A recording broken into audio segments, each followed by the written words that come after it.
All right, so we're already recording. Look at how quickly that was, Nikki.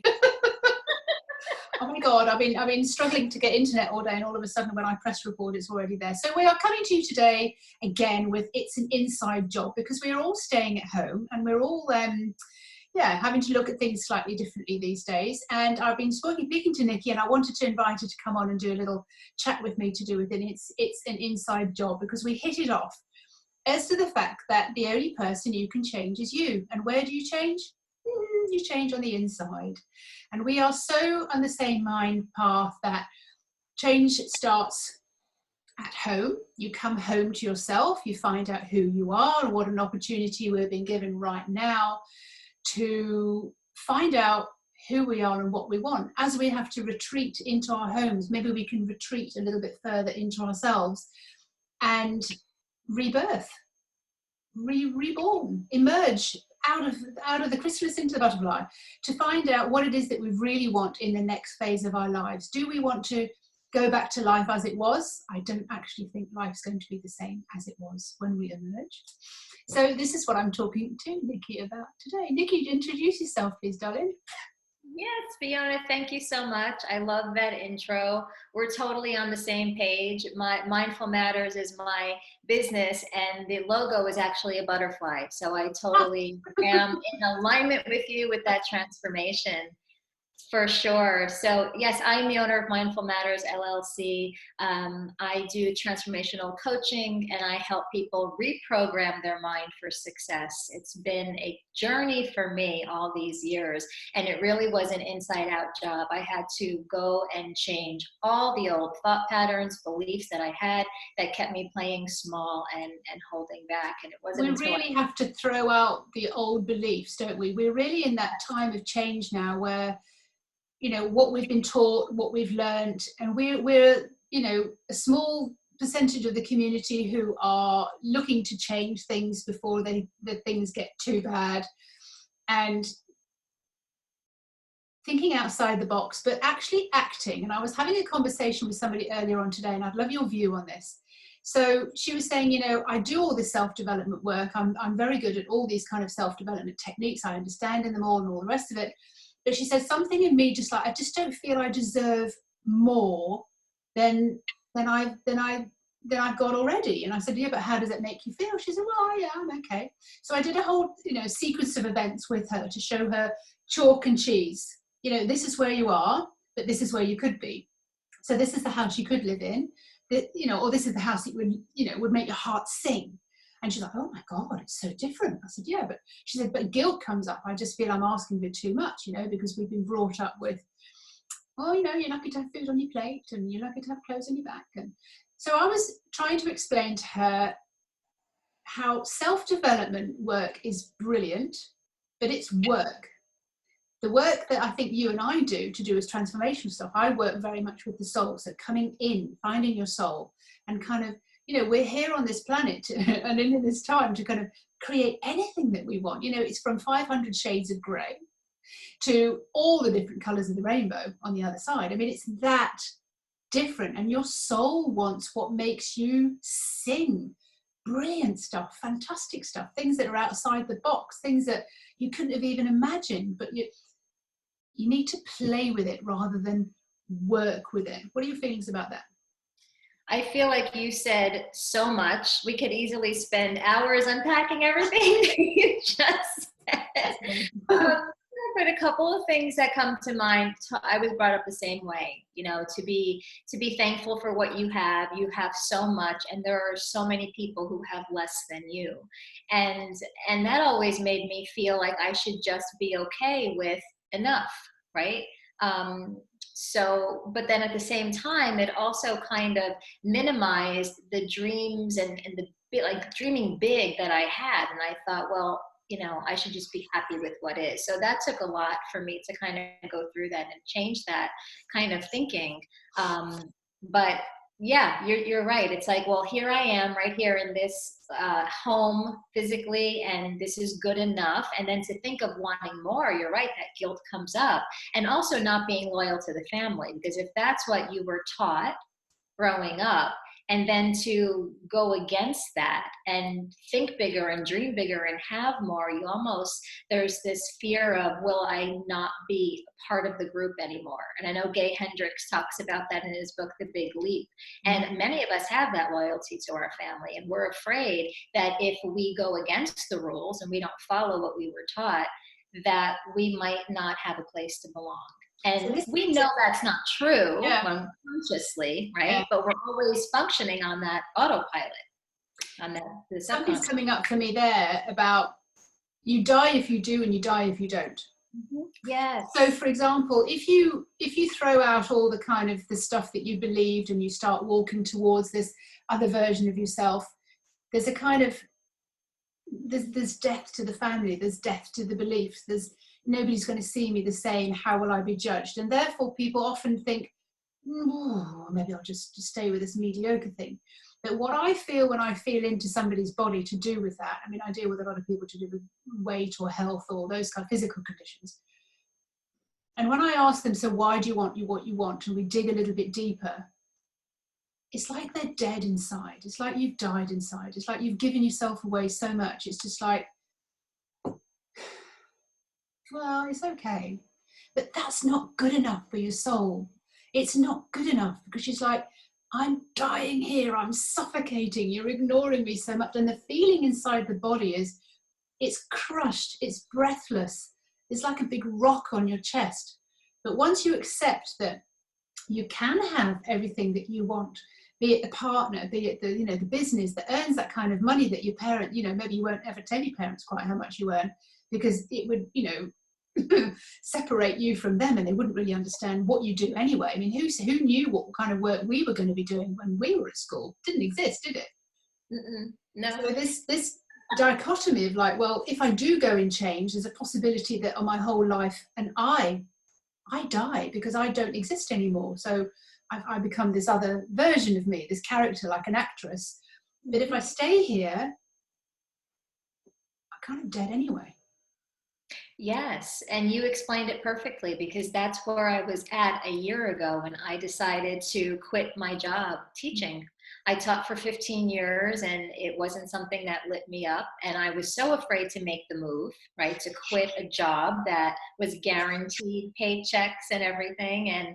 But I was dying on the inside and just kind of going through the motions. And I said, there's got to be more than this mediocrity for me. Got to be more than this. I think we get to a point where we kind of go, biggest question ever, why am I here?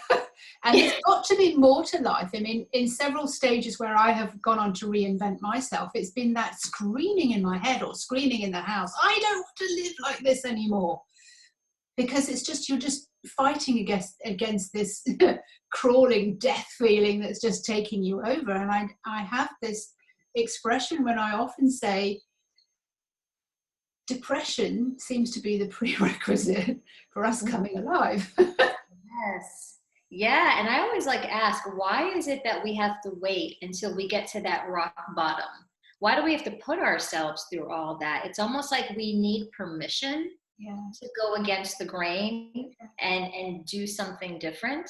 But wouldn't it be nice if we didn't have to wait till it got to that? If we can just come out of it sooner, not have to die first on the inside. I'm being asked to just dig a little bit deeper for us both here, because that point of being terrified is very interesting. Mm-hmm. You won't do it because you're so terrified until you have to, until you're at rock bottom. So explain to me how terrified showed up for you in your life. I know this is kind of going off the thing, but I'm going to do the same because I think it's really, really valuable to show how terrified you were as to, do I make this change or not?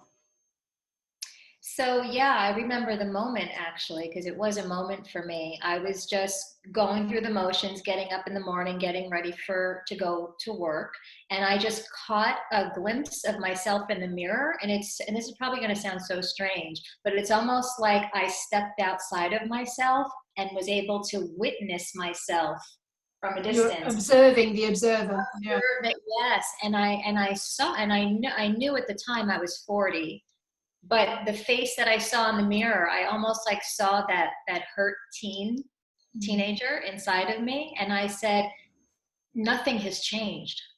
And when is enough going to be enough? How much longer do I have to follow this certainty and stability? Because I settled, for me, and it's a wonderful, rewarding career, teaching, right? It just wasn't my path, okay? So I did it, but didn't want to do it. And I did it because I was told that with that, getting the, going to college, getting a good job with a pension and everything, would also come the husband and kids. And now here I was 40, and I'm like, where's the rest of what I was promised? This isn't working for me anymore. So maybe Nikki has to do what Nikki wants to do. And only then will life open up for her. So I said, as scary as this is, it's also scary that I got to 40 and I'm alone, because I never thought that that would happen. And now is the time to change. Otherwise, it's going to be standing in this bathroom looking in the mirror at 50. And it's going to be the same thing. So I decided I'm going to just take the leap. Mm-hmm. And it's been, that was a year ago. But I finished out my teaching year. So really, I just stepped away in June. So it's But that terrifying feeling, I liken it to jumping without the safety net.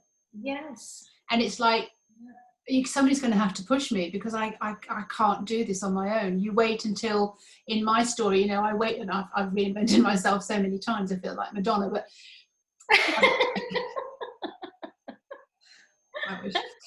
I wish I had a bank account anyway, not her, not necessarily her story, but I've had my own stories.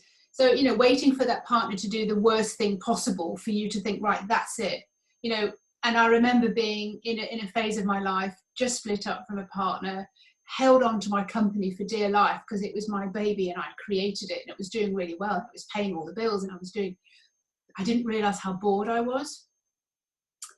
And then at 5 o'clock one morning, I was woken up with a really loud noise. And I sat up and I was listening, and I got this voice. I wouldn't say it was just in my head, it was in the whole room, that said, do you want to be doing this in 5 years' time? And my own answer was immediate. I was like, no. What have I just said? And then it came again. Do you want to be doing this in 3 years' time? It was so strong and kind of forceful and meaningful and purposeful. And I was like, no.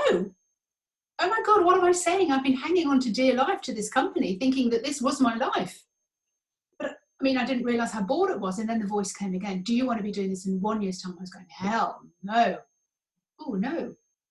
No. Oh. So now what?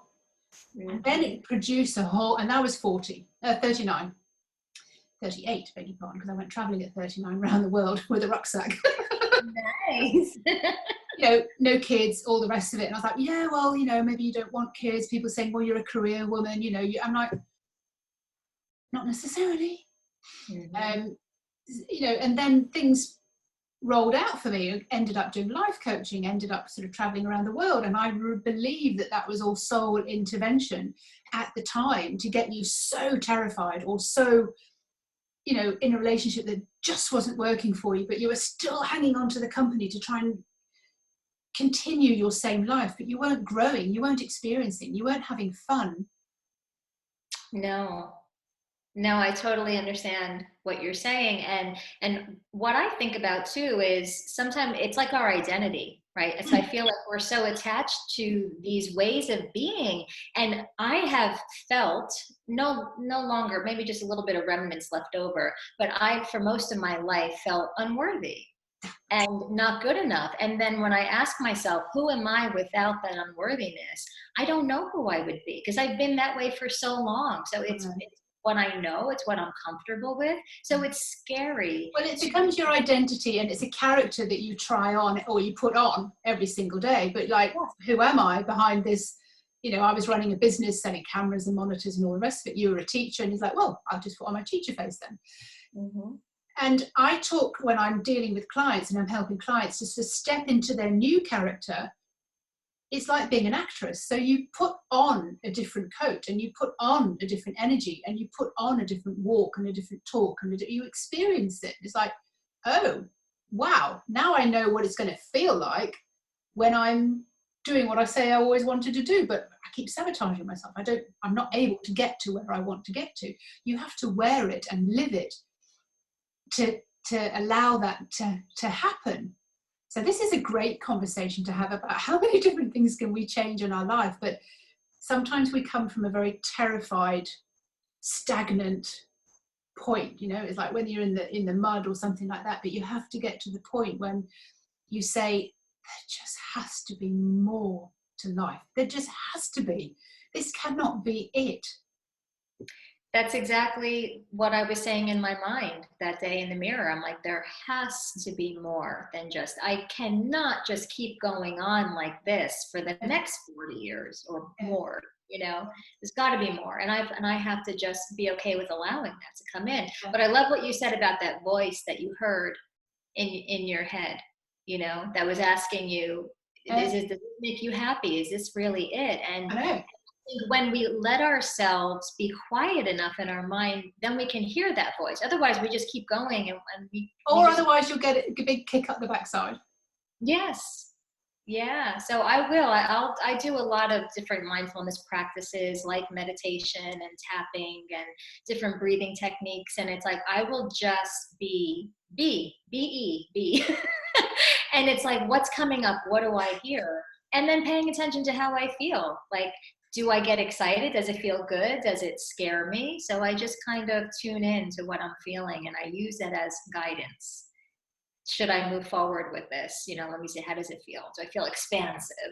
Or does it make does it feel good? That's the only thing I work on these days. Does it feel good? If it doesn't, then no. And the stronger it feels good, then I'll do that. I've just had a client and she was talking about a property that she was, that would do, but there was something wrong with it, but it would do. And I'm like, oh, come on, that's not good enough.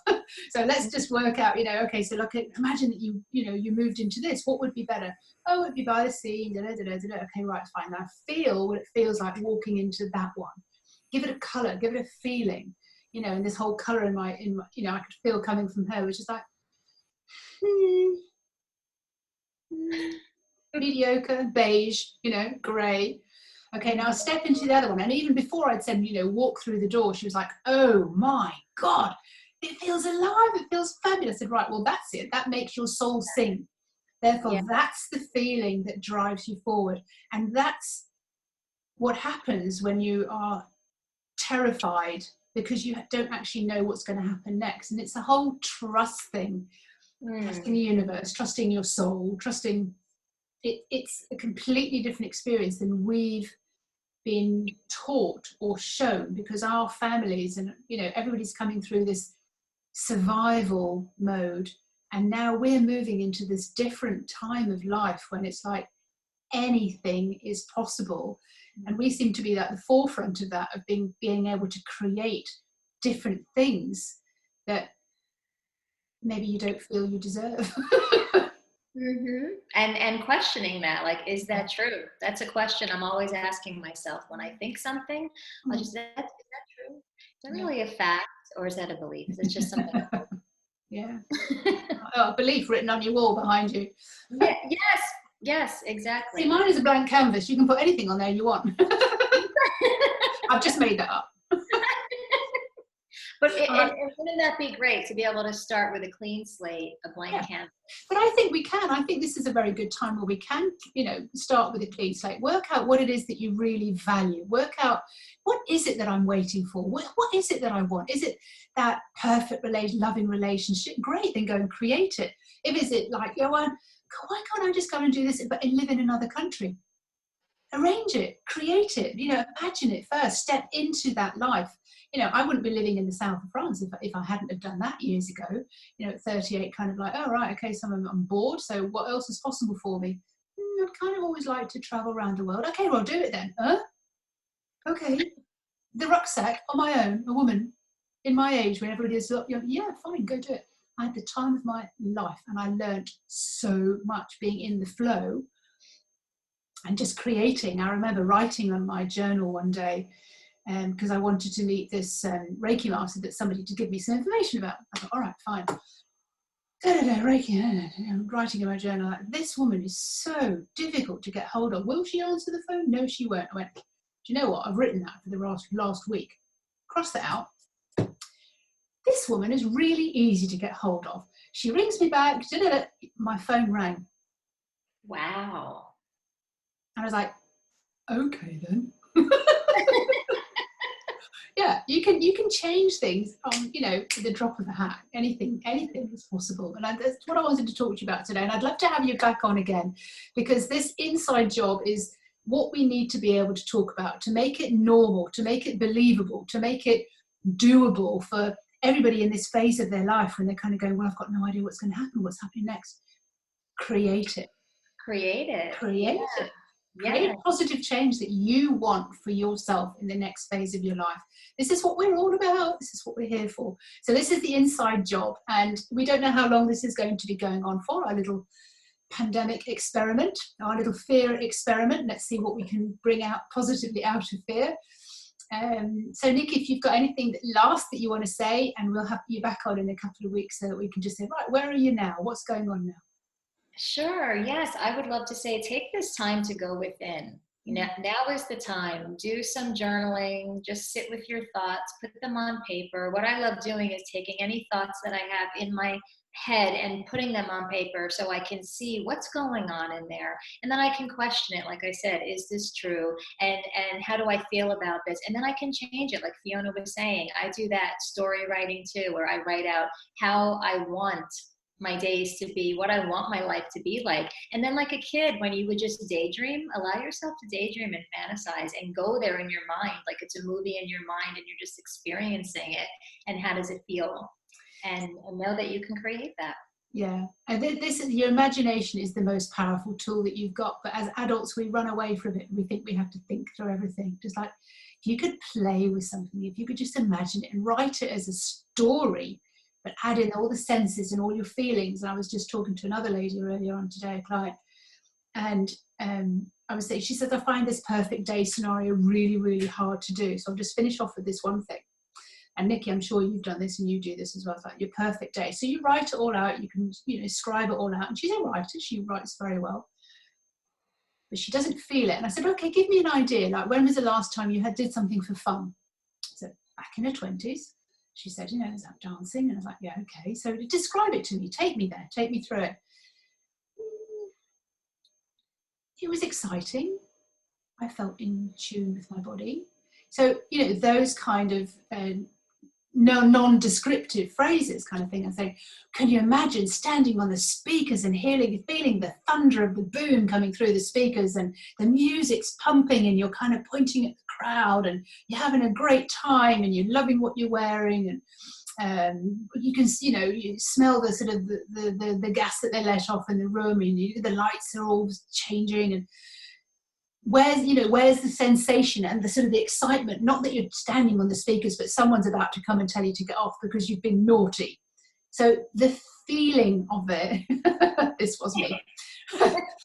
The feeling of it is way more important than just writing it out. And I think this is a huge missing point, that we're so serious and we're so sensible and we're so overthinking that we want to try and find the perfect words and the great grammar and everything else to do with it, rather than getting into the experience of it.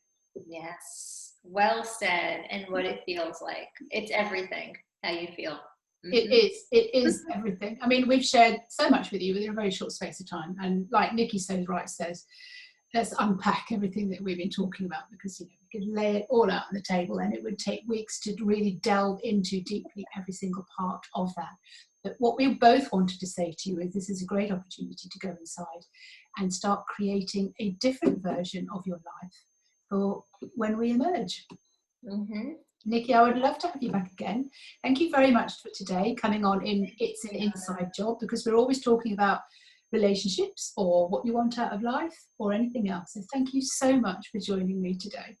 You're welcome. Thank you for having me. It's been fun.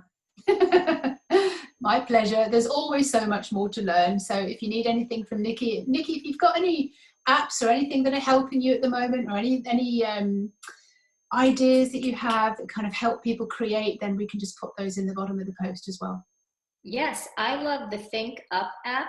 Okay. Think Up, THINK. You can record your own affirmations, or you can use the thousands that they have. You could set it to play to music, and you can listen to it as you fall off to sleep or first thing in the morning to start reading. That's cool. Mm-hmm.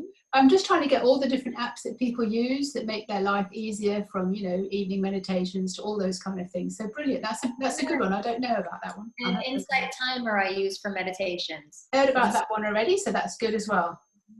And another great app I just started using is the tapping solution. Okay. If you want to do EFT tapping, they've got a bunch of free meditations that you could tap along with. Nick and Jessica Ortner, they're the brother and sister team that created the tapping solution. Oh, I know them. Okay, brilliant. Thank you very much. Huge value there. Thank you very much for sharing your journey and how you come to do what you do. So I'm going to sign off now from It's an Inside Job, and enjoy being at home, everybody. Bye-bye. Enjoy everybody. Bye.